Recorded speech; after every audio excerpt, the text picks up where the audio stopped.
Asianet ಸುವರ್ಣ news ಮತ್ತು ಕನ್ನಡಪ್ರಭ ವತಿಯಿಂದ ಬೀದರ್ನಲ್ಲಿ ಜಿಲ್ಲಾ ಮಟ್ಟದ ಚಿತ್ರಕಲಾ ಸ್ಪರ್ಧೆ ನಡೆಯಿತು.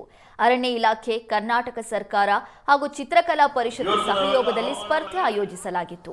ಕಾರ್ಯಕ್ರಮದಲ್ಲಿ ವಿಜೇತರಾದ ಮಕ್ಕಳಿಗೆ ಅರಣ್ಯ ಸಚಿವ ಈಶ್ವರ್ ಖಂಡ್ರೆ ಪ್ರಶಸ್ತಿ ಪ್ರದಾನ ಮಾಡಿದರು.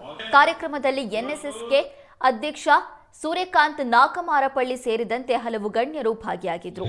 ಚಿತ್ರಕಲಾ ಸ್ಪರ್ಧೆಯಲ್ಲಿ 500ಕ್ಕೂ ಹೆಚ್ಚು ಮಕ್ಕಳು ಪಾಲ್ಗೊಂಡಿದ್ದರು.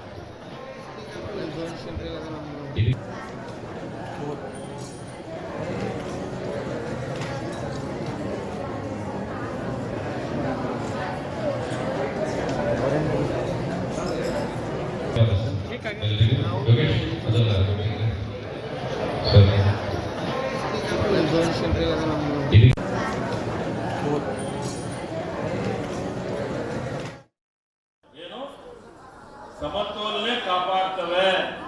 ಅದಕ್ಕೆ ವನ್ಯಜೀವಿಗಳು ಬೇಕು. ಇವತ್ತು ನಮಗೆ ಭೂಮಿ ಇದೆ, ಇದೇನು ನಮ್ಮ ಪರಿಸರ ತಜ್ಞರು ಹೇಳ್ತಾರೆ, ಭೂಮಿ ಎಷ್ಟು ಭಾಗ ಅರಣ್ಯ ಇರಬೇಕು. ಯಾರಾದ್ರೂ ಹೇಳ್ತೀರಾ? ಕೈ ಅಧ್ಯಯನ ಮಾಡಿದ್ರೆ ಯಾರಾದ್ರೂ ಹೇಳಮ್ಮ, ಹೇಳಮ್ಮ. ಎಷ್ಟು ಭಾಗ ಇರಬೇಕು? ಇಲ್ಲ, 33% ಇರಬೇಕು. ಎಷ್ಟಿರಬೇಕು? ಆಕೆ ಹೇಳಿದಾಳೆ. ಅದಕ್ಕೆ ಏನಮ್ಮ ಹೆಸರು?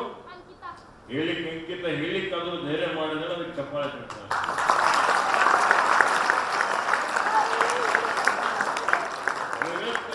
ಭೂಭಾಗದ